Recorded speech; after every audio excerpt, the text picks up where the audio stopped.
다윗이 인구조사에서 하나님의 징계를 받은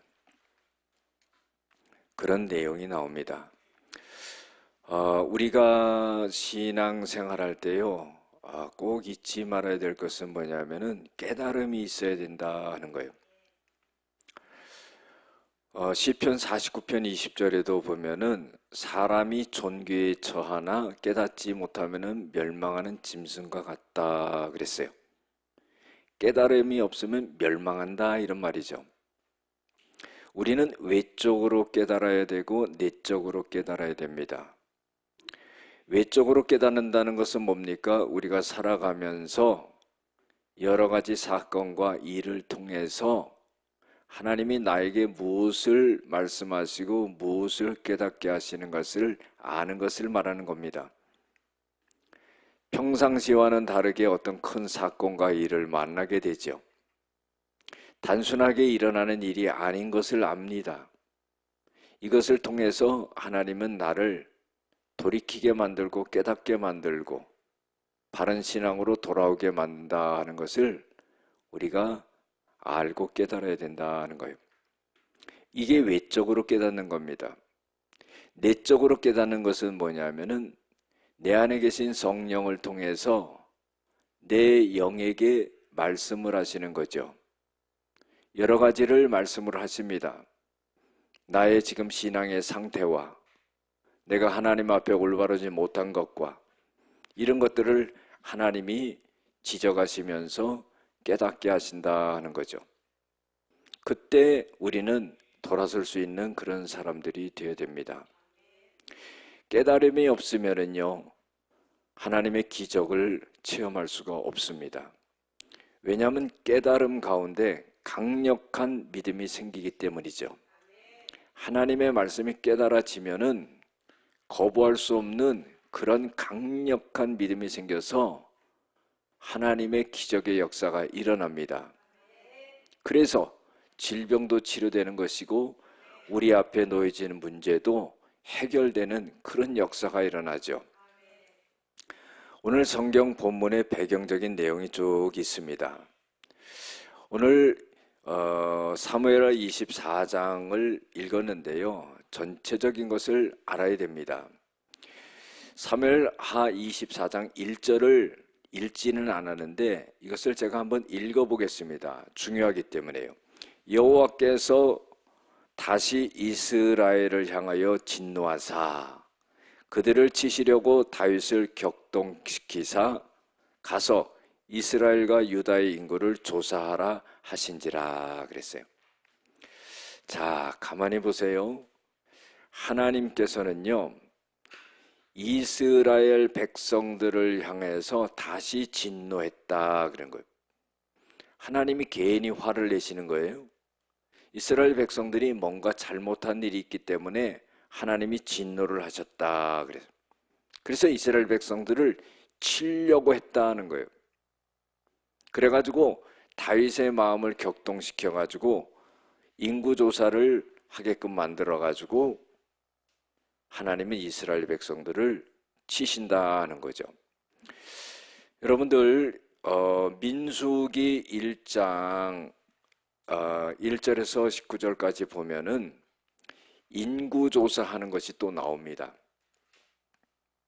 모세가요, 하나님의 명을 받아가지고 시내 광야에서 인구조사를 합니다. 그때 인구조사했을 때 하나님이 벌을 내리시지 않았어요. 그런데 오늘 다윗에게 인구조사하라 이렇게 말씀을 하시고 하나님이 그렇게 하라고 하시고는 인구조사를 한, 하나님의 말씀에 따라 인구조사를 한 그 다윗과 이스라엘 백성들을 하나님이 치시는 그런 역사가 일어났다는 거예요.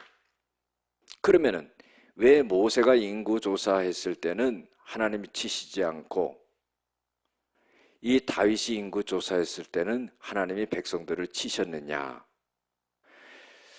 모세가 인구조사를 했을 때는요, 광야에 들어서면서 이스라엘 백성들이 다른 민족들이 쳐들어오고 또 전쟁을 하고 할 때 그들을 대적하기 위해서 하나님께서는 방비태세로 인구조사를 하도록 한 겁니다. 그런데 오늘 본문 말씀 속에서 하나님이 다윗에게 인구조사를 하게 한 것은 뭐냐면은 이 막강한 나라가 된 다윗 왕국을 과시하기 위한 그런 인구조사였다 하는 거예요.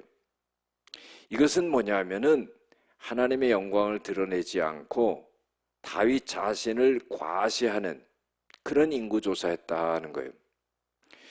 여러분들, 우리가요 잘해봐 하는 말이 있잖아요. 요게요 두 가지 의미가 있어요. 한 사람이 다른 사람에게 잘해봐 이렇게 말을 해요. 그러면 진짜로 잘해보라는 말이 있어요. 그런데 또 한편으로 한번 잘해봐 이러면은요 그게 뭐예요? 잘 되는지 안 되는지 한번 두고 보자 이런 말이거든요. 그러면은요 하나님이 인구조사를 다윗에게 하라고 그랬을 때 하나님이 어떤 의미겠습니까? 하나님은요 너는 내가 너한테 인구조사를 하라고 했는데 그 인구조사를 하라고 하는 의미를 네가 알겠느냐 하는 그런 뜻이에요. 진짜로 인구조사를 하라고 하는 그런 말의 뜻이 아니었습니다. 하나님이 다윗에게 인구조사를 하라고 했을 때 다윗은요 이런 고백을 했어야 돼요. 하나님, 인구조사할 이유가 뭐가 있겠습니까? 하나님이 우리나라를 갖다가 강하게 만들어 주셔서 하나님이 우리의 힘이 되고 하나님이 우리의 요새가 되고 하나님이 우리의 방패가 되시는데 숫자를 세갖고 할 필요가 뭐가 있겠습니까? 이렇게 고백을 했다면은요 하나님이 진노하시려고 했다가 그 마음을 돌이키셨을 거예요. 그런데요 다윗은요 교만함을 갖고 인구조사를 했다는 겁니다. 그런데요 하나님이 이스라엘 백성들에게 다시 진노하사 그랬어요. 그런데요 왜 진노하셨는지가 성경에 나와 있질 않아요. 그래가지고 제가 사무엘하를 쭉 읽어봤습니다. 그런데 그게 나오더라고요. 사무엘하 15장에 보면은요 압살롬이 반역을 일으켜요. 자기 아버지에게 쿠데타를 일으킨 겁니다. 그때 백성들이 동조했다는 거예요. 압살롬은 결국 요압 장군에 의해서 죽임을 당하고 그 쿠데타가 진압이 됩니다. 사무엘하 20장에 보면은요 세바라고 하는 사람이 나와요. 이 사람은 베냐민 지파 사람인데 이 사람은 불량배다 그랬어요. 그런데요 이 불량배를 백성들이 많이 따랐던 거예요. 다윗을 대적했던 겁니다. 그래서 하나님께서는 이 압살롬의 반역과 세바의 반역을 통해서 이스라엘 백성들에게 진노하시려고 했던 겁니다. 왜? 하나님이 택하신 나라를 다스리게 한 다윗을 하나님이 선택해서 기름을 붓고 그리고 나라를 맡겼는데 다른 압살롬을 따르고 세바를 따르는 걸 볼 때 이것은 하나님을 거역하는 것이다. 하나님이 이렇게 판단을 내려서 이스라엘 백성들에게 진노하시려고 했던 겁니다. 그리고 다윗도 하나님이 보실 때는 교만한 마음이 있었어요. 사무엘하 7장에 보면은 하나님이 다윗에게 약속을 하시면서 은혜를 베푸십니다. 그것은 뭐냐면 내가 너와 함께 하겠다는 거예요. 너희 대적들을 물리쳐 주겠다는 겁니다. 그리고 너희 이름을 높여 주겠다는 거예요. 그리고 너의 아들을 통해서 성전을 건축하겠다는 거예요. 그리고는 너의 집과 너의 나라를 영원히 보존하고 네 왕권을 영원히 보존하게 주겠다 그런 거예요. 여러분들 굉장한 보장을 받은 거죠. 약속을 받은 겁니다. 그런데요 하나님이 어마어마한 은혜를 내려주셨는데 다윗의 마음속에는 그 교만함이 있었던 거예요.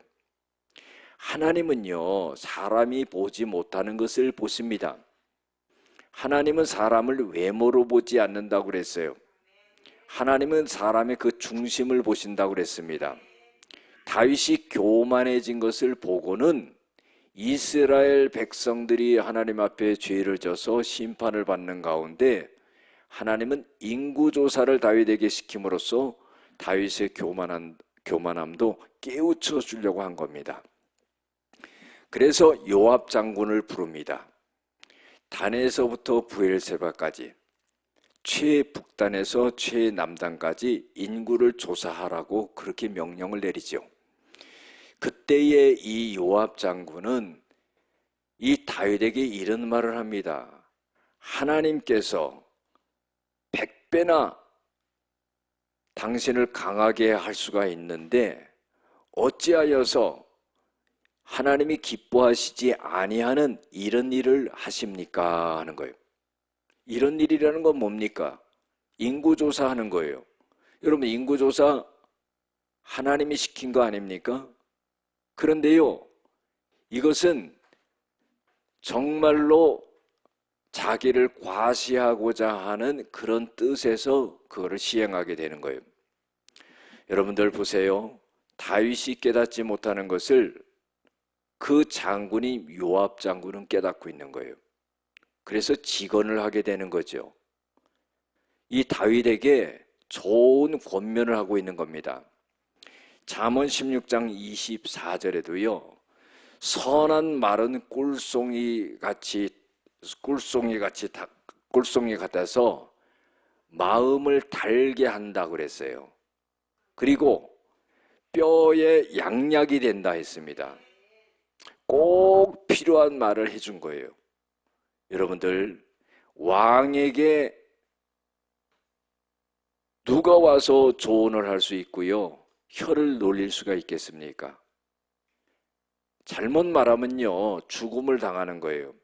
그런데 이 요압 장관은 직언을 해준 거고 또 다윗을 깊게 생각해서 권면을 한 겁니다. 왕이시여, 우리가 인구조사할 필요가 없습니다. 지금까지 우리가 이렇게 지내왔지만은 그 수많은 전쟁을 하고 어려움을 당했을 때 하나님이 함께 하셔서 우리가 이기지 않았습니까? 왕께서 원하신다면 하나님이 군사를 100배나 더 할 수 있습니다. 천군 전사를 얼마든지 보내줄 수 있습니다. 이런 조언을 하고 있는 겁니다. 그런데 다윗은 그것을 갖다 거절합니다. 그리고 재촉해요. 빨리 인구조사를 하라고 그럽니다. 그때 이 요압 장군은요, 인구조사를 9개월 20일 만에 인구조사를 끝냅니다. 어떻게 보면은요, 인구조사를 빨리 할 수도 있었지만은 이 요압 장군은 인구조사하는 것이 이것이 올바르지 않다 생각을 해서 지연된 겁니다. 9개월 20일 만에 인구조사가 끝내요. 그 인구조사가 딱 끝났을 때 다윗이요, 자기 자신이 잘못했다는 것을 깨닫습니다. 그래서 성경에 보면은요, 자책했다 그랬어요. 그리고 하나님 앞에, 하나님, 내가 하나님 앞에 큰 죄를 범하였습니다. 주의 종의 죄를 사하여 주시옵소서, 내가 미련하게 행했습니다. 그런 거예요. 여러분들, 우리는요, 모든 것에 때가 있다는 것을 알아야 돼요. 예수님도 때를 많이 말씀하셨죠. 회개는 했어요. 그런데 때를 놓친 거죠. 우리가 예수님의 제자 중에도요, 베드로가 있고 가룟 유다가 있습니다. 그런데 베드로는요, 예수님을 부인했지요. 그러나 때를 놓치지 않고 회개했어요. 그러나 가룟 유다는요, 그 때를 넘긴 거예요.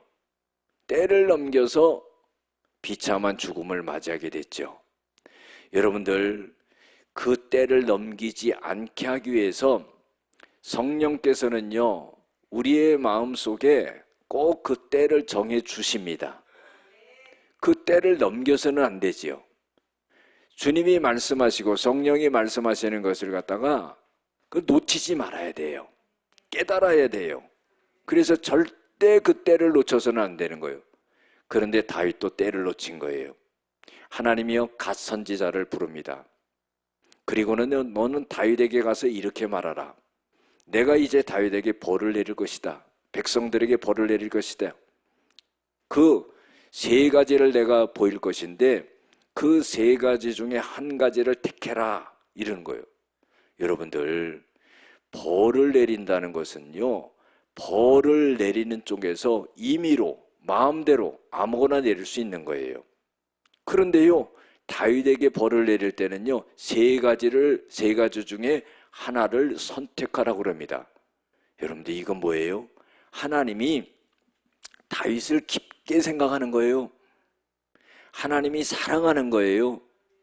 벌을 내리는 중에도 하나님이 은혜를 생각하는 거예요. 첫 번째 벌은 뭐냐면 7년 기근이라 이 말이에요. 여러분들 7년 기근이면은요 다 굶어 죽는 거예요. 두 번째로는요 석 달 동안 원수에게 쫓겨다닌다는 거예요. 다윗은요 누가 나를 쫓아온다 그러면 지긋지긋해요. 왜? 평생 도망 다녔으니까. 누가 잡으러 쫓아다녔어요? 사울 왕이 다윗을 죽이려고 얼마나 쫓아다녔습니까? 그 지긋지긋한 거에 쫓기는 거는. 세 번째로는요 3일 동안 전염병이 돈다는 거예요. 이 세 가지 중에 하나를 택하라 그런 거예요. 다윗이요 가만히 생각해 보니까 세 번째 게 제일 난 것 같아요.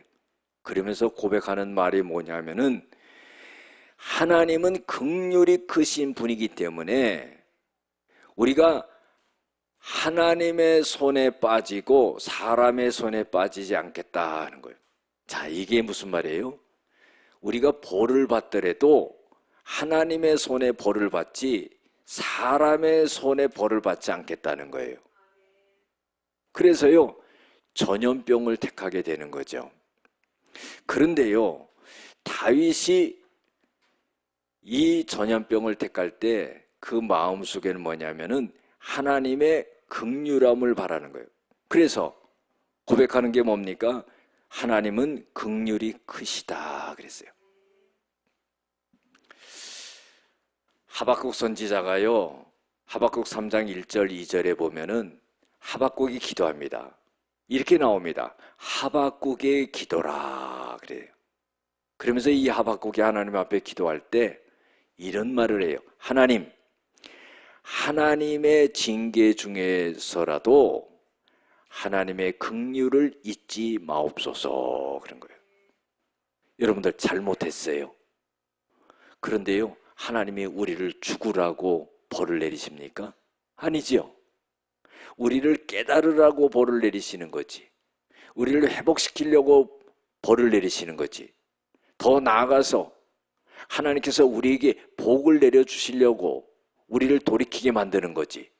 하나님이 우리를 죽으라고 벌을 내리시는 게 아니라 이 말이에요.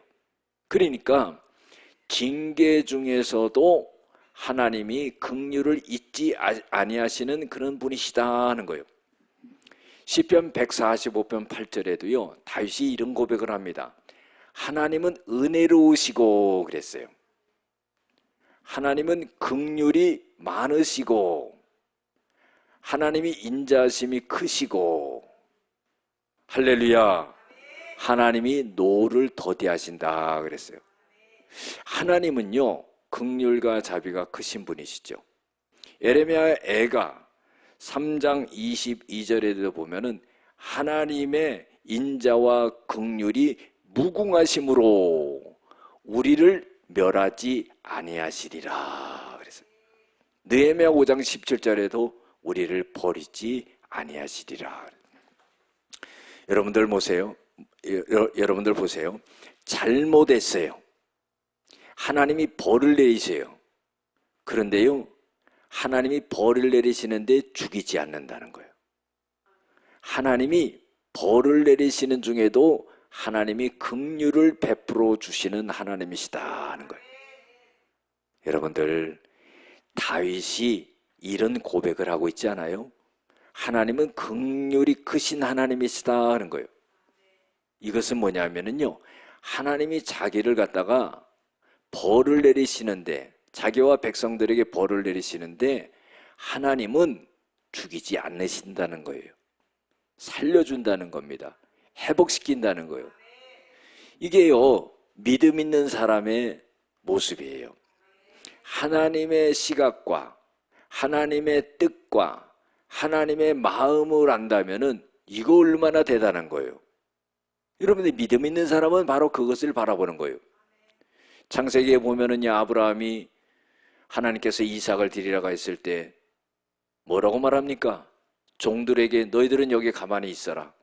내가 아들을 데리고 하나님께 제사하고 함께 다시 오리라. 여러분들 이삭을 갖다 제물로 드리면 자기 혼자 올 수밖에 없어요. 그런데요, 아브라함은 함께 오리라 그래요. 하나님이 이삭을 죽이지 않는다는 것을 아브라함은 안 거예요. 이게 얼마나 놀라운 겁니까? 여러분들 자식과 부모가 교통이 되지 않으면요, 어떻게 부모 자식이라고 말할 수가 있어요? 우리가 영적으로 하나님의 자녀인데요, 하나님과 우리가 교통이 되지 않으면은 어떻게 하나님이 우리의 아버지가 되시고 어떻게 우리는 하나님의 자녀가 될 수 있겠어요? 하나님이 우리의 마음을 깊게 아시는 것처럼 우리도 하나님의 마음을 깊게 알 수 있는 그런 사람이 돼야 돼요. 하나님이 벌을 내리셔서 우리를 죽이려고 하는구나, 그게 아니라는 거예요. 물론 희생되는 사람이 있겠지만은요, 하나님이 살려주시고 회복시키려고 그런다는 거예요. 여러분들 보세요. 오늘 우리를 하나님이 이 자리에 이렇게 나오게 한 것은 뭡니까? 하나님이 우리에게 은혜를 베풀어 주시려고 하는 거죠. 긍휼을 베풀어 주시려고 그러는 거예요. 우리의 모든 죄를 씻어 주시는 거예요. 주일날 우리가 예배 드릴 때 기쁘고 즐겁고 감사가 넘치는 건 뭡니까? 하나님이 우리의 모든 죄를 씻어 주기 때문에 죄처럼 무거운 게 없습니다. 그런데 모든 죄가 씻겨지는 거예요. 그리고 우리가 해결할 수 없는 여러 가지 많은 문제들을 하나님이 풀어주시고 열어주시고 우리에게 힘과 능력이 되신다는 그런 확신이 들기 때문에 주일 예배가 복된 거예요. 그래서 이 다윗은 3일 동안의 전염병을 택합니다. 그래가지고는 하나님의 명령을 받은 천사가 예루살렘을 치기 시작합니다. 예루살렘을 치는데요, 사람들이 막 죽어가는 거예요. 여러분들 죽어가는데 보통 죽어가는 게 아니라 7만 명이 죽어버린 거예요. 어마어마한 겁니다. 하나님이 천사를 보내서 사람을 치시니까 7만 명이 죽어가는 거예요. 사람이 죽어가는 걸 보면서요, 하나님이 그 천사를 보고 이렇게 말합니다. 이제 그만해라 그런 거예요. 하나님이 재앙을 내린 것을 뉘우쳤다 그랬어요. 아니, 하나님이 뉘우치는 게 있어요? 사람은 뉘우치는 게 있지만은요, 하나님이 생각하시는 것과 하나님이 행하시는 것은 완벽합니다. 그런데요, 이 벌을 내리신 것을 하나님이 뉘우쳤다 그런 거예요. 여러분들, 그러면 하나님이 잘못하신 거예요? 아니지요. 이스라엘 백성들과 다윗이 잘못한 것에 대해서 벌을 내리시는 거예요. 잘하신 거예요. 그런데 하나님이 뉘우쳤다 그런 거예요. 이 뉘우침은 뭐냐면요, 하나님이 잘못해서 스스로를 뉘우친 게 아니라 하나님이 이스라엘 백성들을 사랑한다는 그런 표현이에요. 그래서 하나님이 이스라엘 백성을 치는 그 천사들을 멈추게 합니다. 그리고는요, 손을 거두라고 말하죠. 다윗이요, 백성을 치는 천사들을 봅니다. 그리고는요, 이런 고백을 해요. 나는 하나님 범죄했습니다. 악을 행하였습니다. 그러나 우리 약물이, 우리 백성들은 하나님 무엇을 행하였나이까? 무엇을 잘못했습니까? 이렇게 고백하라는 거예요. 그리고 나와 내 아버지의 집을 치소서 하면서요, 다윗이 백성들이 죽어가는 것을 보면서 그 죄값을 자기에게 돌려달라고 그렇게 말해요. 여러분들, 다윗이 왕의 자격이 있지요. 백성들도 잘못했어요. 다윗도 교만했어요. 하나님에게 징계를 받는 거예요. 그러나요, 왕의 입장에서요, 그 재앙을 다 자기와 자기 아버지 집에 돌려달라고 그런 기도를 하는 것을 볼 수가 있어요. 참으로 왕의 자격이 있는 사람입니다. 여러분들, 이때에 하나님께서는 또다시 갓 선지자를 다윗에게 보냅니다. 그리고 아라우나라고 하는 사람의 타작마당은 뭐예요? 곡식을 이렇게 터는 그런 넓은 마당을 말하죠. 거기서 하나님 앞에 제사를 지내도록 그렇게 만듭니다. 그래서 이 다윗은요, 그 아라우나의 타작마당을 값을 주고 사가지고 하나님 앞에 거기서 번제를 드리고 화목제를 드리게 되죠. 그렇게 제사를 드리게 되니까 하나님께서는 그 땅을 위한 기도를 들으심에 이스라엘에게 내리는 재앙이 그쳤더라 그랬어요. 할렐루야. 여러분들, 이 아라우나의 타작마당은 어떤 곳이냐면요, 창세기 22장에 보면은 아브라함이 자기 아들 이삭을 드렸던 곳이에요. 역대하 3장 1절에 보면은요, 솔로몬 왕이 하나님의 성전을 갖다가 세운 곳이에요. 굉장히 뜻있고 의미 있는 곳이죠. 여러분들, 성전이 될 수 있는 그런 곳에서 하나님 앞에 번제를 드리고 화목제를 드렸다는 것은 깊은 의미가 있는 겁니다. 오늘날 우리가요, 하나님의 성전에서 예배하고 기도하고 찬송하고 하는 이 모든 것이요, 하나님 앞에 상달이 된다 하는 거예요. 사랑하는 성도 여러분, 오늘 말씀 속에서요, 하나님은 우리에게 교훈을 주고 있는 게 있어요. 이스라엘 백성들이 재앙을 당한 것은 뭐냐면은 불순종이라 이 말이죠. 하나님이 세운 사람을 따르지 않고 다른 사람을 따르게 될 때 하나님께서는 징계를 내리셨다 하는 거예요. 하나님의 권한을 넘어섰기 때문이라 이 말이죠. 그래서 불순종은 재앙을 가져온다 하는 거예요. 두 번째로요, 다윗의 교만입니다. 하나님은 다윗에게 어마어마한 보장을 해주셔요. 그러나 이 다윗은요, 거기에서 하나님의 깊은 은혜를 생각하면서 더 낮아지는 겸손한 모습을 보였어야 되는데 그렇지 않았다는 겁니다. 이때 하나님께서는 다윗을 징계하셨다는 것을 우리는 알아야 돼요. 오늘 말씀 속에서 우리가 불신앙적인 요소를 갖다가 배제해버리고 하나님이 우리를 높여줄 때라 할지라도 우리는 스스로 낮아지고 겸손해지는 그런 신앙이 될 때 하나님께서는 우리의 모든 것을 회복시키는 그런 역사가 일어나게 될 줄로 믿습니다.